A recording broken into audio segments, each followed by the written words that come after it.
Recently, the global elite gathered in Davos, Switzerland for the World Economic Forum's annual meeting. And you've probably heard or seen all of its most viral moments already. Trump trashing Europe with his entourage, Macron stimulating the European stocks by wearing luxury sunglasses, and ECB President Christine Lagarde saying that they need to do a SWOT analysis of the EU.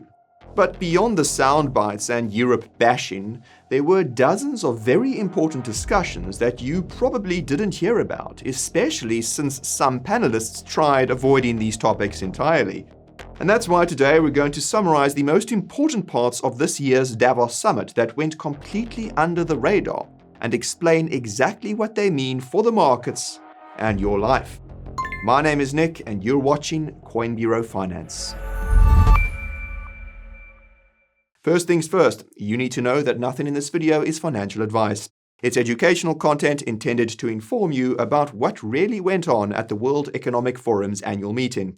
If this is the kind of content you want to get more of, then smash that like button to boost us in your algorithm, subscribe to the channel, and ping that notification bell so you don't miss our next video. Now, before we break down this year's Davos summit, a bit of background is in order. The World Economic Forum, aka the WEF, is a non-governmental organization which was founded way back in 1971 by German engineer Klaus Schwab. Schwab served as the WEF's chairman until April 2025, when he resigned after allegations of sexual misconduct and workplace harassment, which were first reported on in 2024. Shortly afterwards, a BlackRock CEO, Larry Fink, and Roche Holding Vice Chair, Andre Hoffman, became interim co-chairs of the WEF. As most of you will know, BlackRock is the world's largest asset manager, while Roche Holding is a pharmaceutical company. What you may not know, though, is that the change is analogous to the man behind the scenes taking the center stage. You see, the WEF was originally a place for European business leaders to meet and, well, discuss business. Over the years, however, the WEF has evolved to be a place where almost all of the world's most powerful people would meet to actively try and change the world however they see fit. Not only that, but it became a place that actively tried to incubate the next generation of powerful people. The most infamous example of this is the WEF's Young Global Leaders program, which finds smart young people around the world and helps them become the future presidents and CEOs.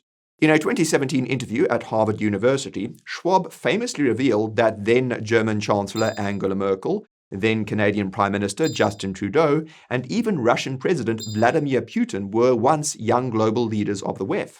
Not surprisingly, this has raised serious concerns that the WEF has significant influence over governments, and that the opinions and votes of people in most countries therefore don't really matter. And it's not just politics either. The WEF has significant influence over the economy simply because its members include the world's most powerful corporations, with BlackRock being one of its key players. And this is why Larry Fink's being appointed as interim co-chair of the WEF is so significant. In the grand scheme of things, Schwab was just a puppet of the global elite. The people really pulling the strings were people like Fink. And Fink becoming the interim co-chair of the WEF could therefore be seen as analogous to the puppet master coming out from behind the curtain. Case in point, every one of the WEF's annual meetings in Davos has a theme, and this year's theme was, quote, a spirit of dialogue. As such, you could say that the puppet master has come out from behind the scenes and asked, I know most of you want my puppet show to end, but can't we sit down and talk it all over? Funnily enough, that's almost exactly what the opening remarks at this year's WEF forum were. And judging by the reactions online, the response of most of the world's population was a resounding no. And by the way, if you're enjoying this video so far, then you should check out our free weekly newsletter and check out some of our finance-related deals we have exclusively for the viewers of this channel. Just click the link in the description or scan this QR code. You don't want to miss what we have on offer. Anyway, as I mentioned in the introduction, there were lots of viral moments from this year's Davos summit, and most of them amounted to a literal clown show. What's interesting, though, is that these soundbites seem to have conveniently distracted from the very serious discussions that took place at the WEFs, some of which happened long before the annual meeting even began. Now, for context, the annual meeting started on Monday the 19th of January and ended on Friday the 23rd of January, at least officially. If you check the actual program for the annual summit, you'll notice that the first panel discussion happened way back on the 8th of January, and then there was a second one on the 13th of January, and a third on the 14th of January. Normally, these panels are nothing burgers, but this time it was different. The first panel discussion was a press conference about the, quote, Global Cooperation Barometer, an annual report published by the WEF and McKinsey, a consulting firm.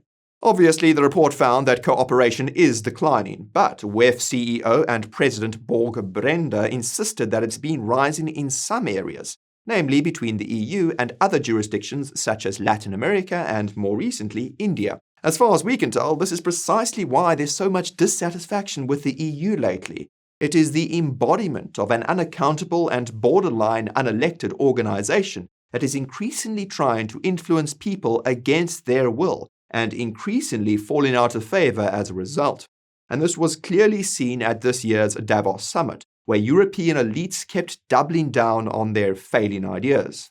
And what's hilarious is that one of the questions at the end of the first panel discussion was literally, how will Europe survive the changing world order?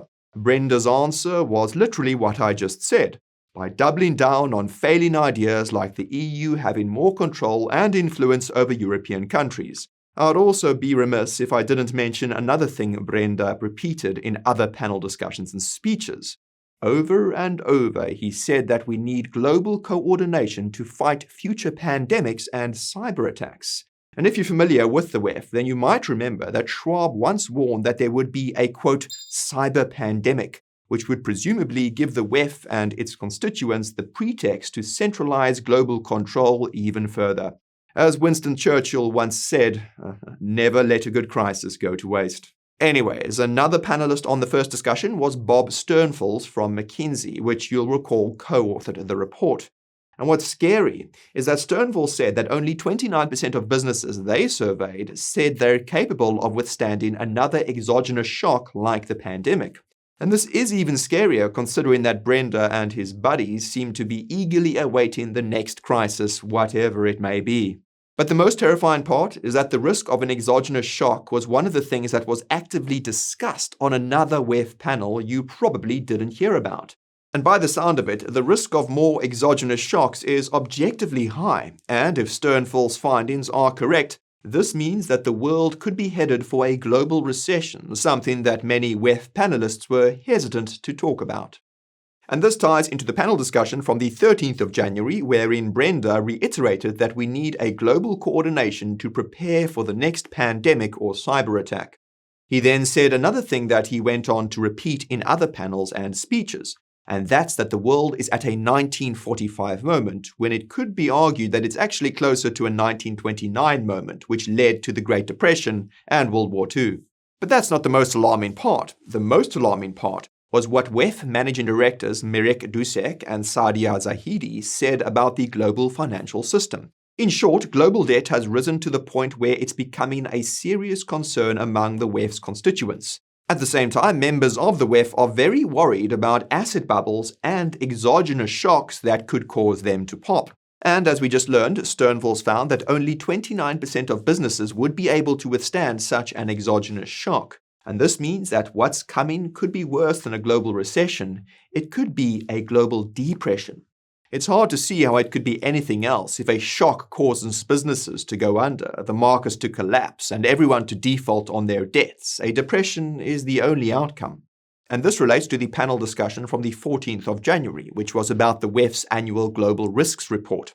Of course, the biggest risks that the WEF's members see in 2026 are geo-economic confrontation, state-based armed conflict, and extreme weather events, which comes a distant third. Believe it or not, though, but Zahidi, who was also on this panel, warned that inequality is the nexus of the biggest risks. And that's because inequality results in populism, which results in policies that create further economic confrontation and conflict, which create even more inequality, which result in even more populism, and so on and so on. Naturally, Zahidi was asked if this could result in a global recession. She was visibly uncomfortable and couldn't say yes. All she said was that she's concerned about inflation and AI company valuations. And I'll remind you that everything I just mentioned happened before the Davos summit actually started.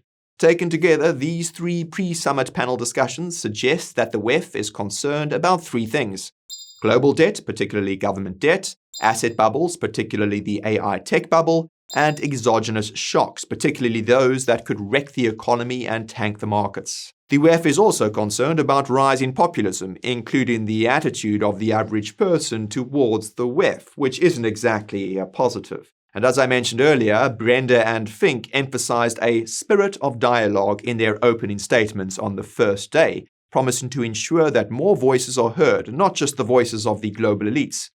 To their credit, they might put their money where their mouths are. And that's because on the final day of the conference, Fink posted on LinkedIn about the possibility the WEF's annual summit will no longer take place just in Davos. In the future, it could rotate between different cities like Dublin in Ireland and Jakarta in Indonesia. But this is going to be easier said than done, because the Davos summit needs an absurdly high level of security from the military and police. We find it hard to believe that the WEF will be able to keep its constituents safe in less controlled environments, and it will be impossible if populism continues rising, which seems inevitable. And this brings us back to those three concerns: unsustainable debt, asset bubbles, and exogenous shocks. Since it's impossible to summarize every single panel discussion and speech in a single video, we decided to focus on the ones that were related to these three concerns, specifically any comments about them. And we'll start from the end with the Global Economic Outlook panel on the final day of the Davos Summit. IMF Managing Director Kristalina Georgieva confirmed that yes, the risks of an exogenous shock are much higher now than they were a year ago. Saudi Finance Minister Mohammed Al-Jadaan did his best to focus the discussion on these shocks and other concerns, particularly the debt problem. And he went as far as to declare that everyone is distracted by AI and doesn't understand how big the debt problem really is. To his credit, New York Times editor Andrew Sorkin, who was the moderator, also tried to focus the discussion on the concerns raised by the WEF's constituents, and asked ECB President Christine Lagarde point-blank about the debt problem. Lo and behold, she started rambling on about AI instead, proving Mohammed's point in real time. Everyone is distracted by the AI hype and is ignoring the real issues. To add insult to injury, Lagarde said that the WEF has a duty to truth and needs to build trust. For reference, the Financial Times recently reported that Lagarde's pay is 50% higher than the ECB has disclosed, so she's not exactly leading by example here. At least it's an improvement from last year when she said that Europeans need to, quote, keep their savings at home to finance the EU's ideological agenda. In any case, you'll recall that two top risks outlined by the WEF in its Global Risk Report are geopolitical. Logically then, this suggests that any upcoming exogenous shocks are likely to be themselves geopolitical.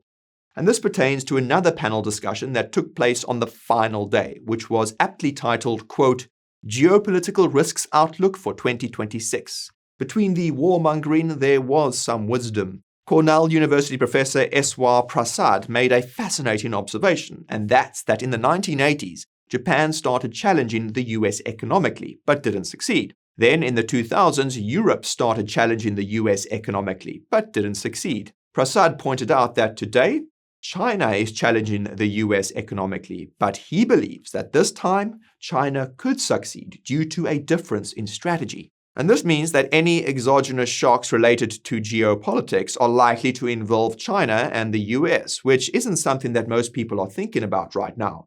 Everyone is focused on countries like Ukraine, Iran, and Venezuela. Then again, you could argue that all of these conflicts and tensions are proxy wars between China and the US, with Taiwan being the final showdown of sorts. Regardless, there were two panels that focused on debt. One was about global debt and the other was about private credit. Now we'll start with the one about private credit because it's the most alarming. Now, for those unfamiliar, private credit is lending that doesn't involve a bank. For example, I lend you $50. That's technically a form of private credit. But institutional private credit is more complex and opaque. And if you watched our video right over here about what could cause the next financial crisis, you'll recall that private credit is the top candidate because it's similar to the mortgage bubble of the early 2000s. Back then, mortgages were given to people who weren't creditworthy so they could buy a home. And these mortgages were then bundled together, sold as mortgage-backed securities, which were assumed to be safe investments. Today, private credit is lending money to high-risk businesses, bundling this credit together and then selling it as a safe investment. And just like the mortgage-backed securities, nobody knows who exactly is being lent to, what the lending conditions are, or who is investing in these financial instruments.